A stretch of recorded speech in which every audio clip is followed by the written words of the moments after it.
واصف علی واصف فرماتے ہیں، اللہ کی رحمت سورج کی کرنوں کی طرح اندھیروں کے پیچھے جاتی ہیں اور ان کو روشنی فراہم کرتی ہے۔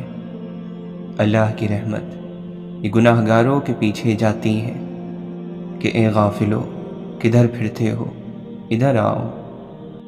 پھر کوئی نہ کوئی جلوہ خود یا کوئی جلوہ دینے والا بندہ پہنچ جائے گا اور آپ کا احساس بدل جائے گا۔ یہ اللہ کی رحمت ہے۔ اللہ کا ایک طریقہ یہ ہے کہ جہاں گناہ زیادہ ہو وہاں عذاب آتا ہے، اور اللہ کی ایک سنت یہ ہے کہ جہاں گناہ زیادہ ہو وہاں رحمت آتی ہے، بلکہ رحمت للعالمین آتے ہیں صلی اللہ علیہ وسلم۔ اسلام سے پہلے عرب معاشرے کا اتنا برا حال تھا کہ اس کو تباہ ہو جانا چاہیے تھا، لیکن وہاں اللہ نے اپنی رحمت بھیج دی۔ صرف بزرگوں کی یاد منانے سے بزرگوں کا فیض نہیں ملتا، بزرگوں کے بتائے ہوئے راستے پر چلنے سے بات بنتی ہے۔ وہ لوگ جو سب کے لیے رحم مانگتے ہیں، اس کا مطلب یہ ہے کہ ان کی عبادت منظور ہو گئی ہے۔ اللہ کو گواہ بنا کر اپنی غلطی پر معذرت اور آئندہ ایسی غلطی نہ کرنے کا وعدہ توبہ کہلاتا ہے۔ اور جان رکھو کہ تمہاری تنہائی تمہیں جس طرف مائل کرتی ہے، بس وہی تمہارے اندر کی حقیقت ہے۔ دل کا ہر حال میں اللہ سے راضی رہنا ہی اللہ سے محبت کی نشانی ہے۔ جس دل میں حضور صلی اللہ علیہ وسلم کی یاد ہے، وہ دل ہمیشہ قرار اور سکون میں رہے گا، اور قرار اور سکون کی جگہ جنت کے علاوہ کیا ہے؟ ہر پرانا کبھی نیا تھا اور ہر نیا کبھی پرانا ہوگا۔ جانے کیا واقعہ ہوا، کیوں لوگ اپنے اندر نہیں رہے آباد۔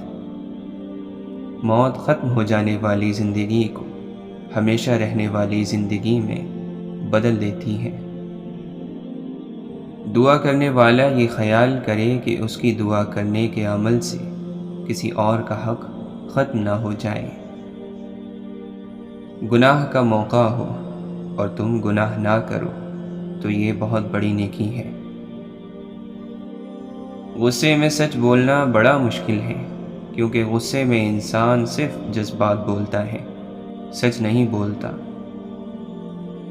کامیابی صرف ایک ہی چیز کا نام ہے، ایمان کی حالت میں موت۔ محبت اگر اللہ سے ہو تو صبر تھکتا نہیں بلکہ لازوال ہو جاتا ہے۔ واحد اللہ کی محبت ہے جو ہر مطلب سے پاک ہے۔ محبت دعا ہے اور دعا بس اللہ سے مانگی جاتی ہے۔ واصف علی واصف فرماتے ہیں، دنیا سے محبت کرنے والے اور آخرت سے محبت کرنے والے یہ دو مزاج ہیں۔ اللہ تعالیٰ نے فرمایا کہ یہ کیسے ہو سکتا ہے کہ یہ دونوں اکٹھے ہو جائیں؟ آگ والے اور جنت والے دونوں اکٹھے کیسے ہو سکتے ہیں؟ تو یہ دونوں یہاں دنیا میں بھی الگ الگ ہوں گے؟ لازمی بات ہے کہ ان کا سفر الگ ہوگا، اور بہت جلد یہ پتہ چل جاتا ہے کہ دونوں مختلف مسافر ہیں اور مختلف راستوں کے مسافر ہیں۔ زندگی میں سے تیر کر نکل جانا بھی سیکھ لینا، برے لوگوں کو جاننا بھی علم ہے۔ اچھائی کو اچھائی جاننا چاہیے، لیکن اچھائی جاننے کے لیے شر کو پہچاننا ضرور چاہیے تاکہ شر سے محفوظ رہ سکو۔ شر کرنا نہیں چاہیے، لیکن آپ کے علم میں ہونا چاہیے کہ یہ شر ہے۔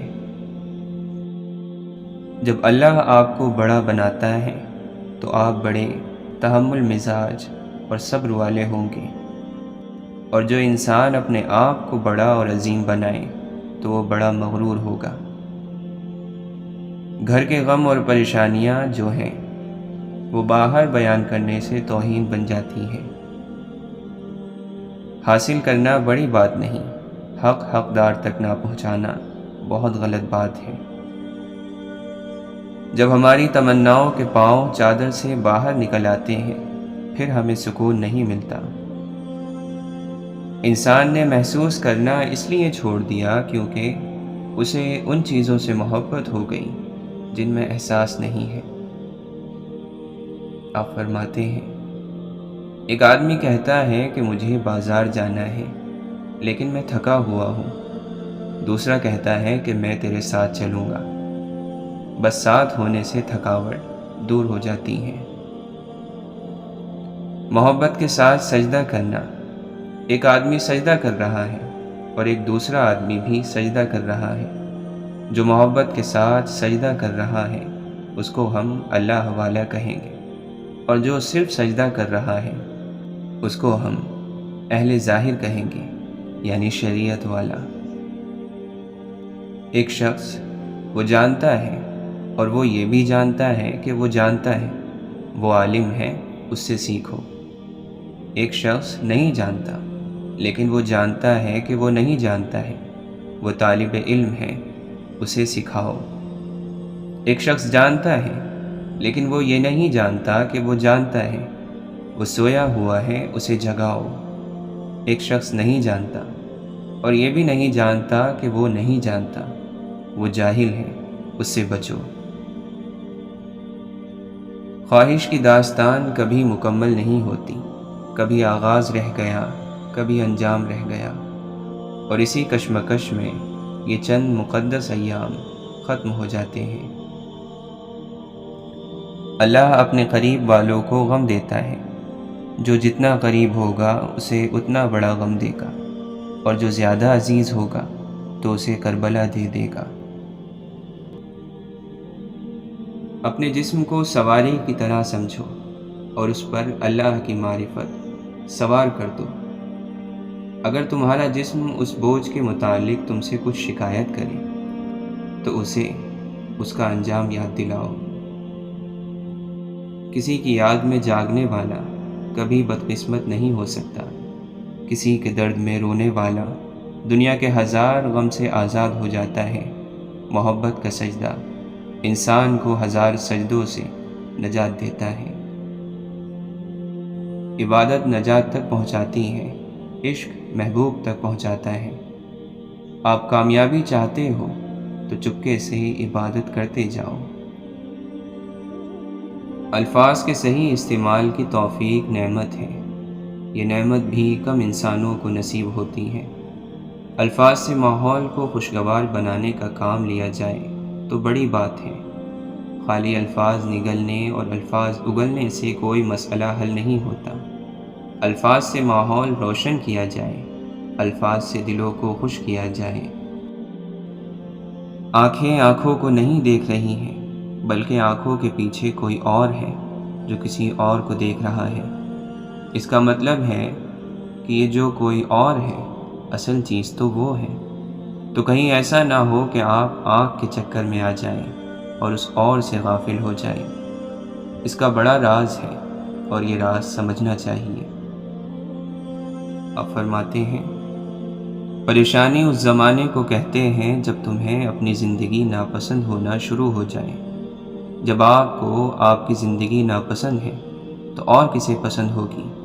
یہ آج کے انسان کا سب سے بڑا المیہ ہے کہ وہ اپنی زندگی کو حالات کی کمی اور بیشی سے ناپسند کر رہا ہے۔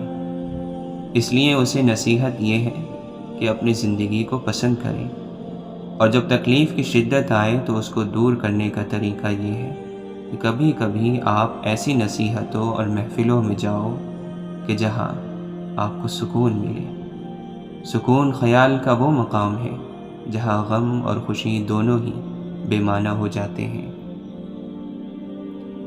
آج اگر ہم ایک دوسرے کو معاف کر دیں اور ایک دوسرے سے معافی مانگ لیں تو ہمارا مستقبل دل کے سکون کے خزانوں سے بھر جائے گا۔ کمزور پر رحم کرنا سکون کا باعث ہوتا ہے۔ کہتے ہیں اگر چڑیا مالک کے گھر میں پنجرے کے اندر بھوک سے مر جائے تو چڑیا کا بنانے والا آسمانوں سے قہر نازل کرتا ہے۔ اپنے سے کمتر کا خیال رکھنا دل کے سکون کا ذریعہ ہے۔ دل کا سکون اللہ کا قرب ہے۔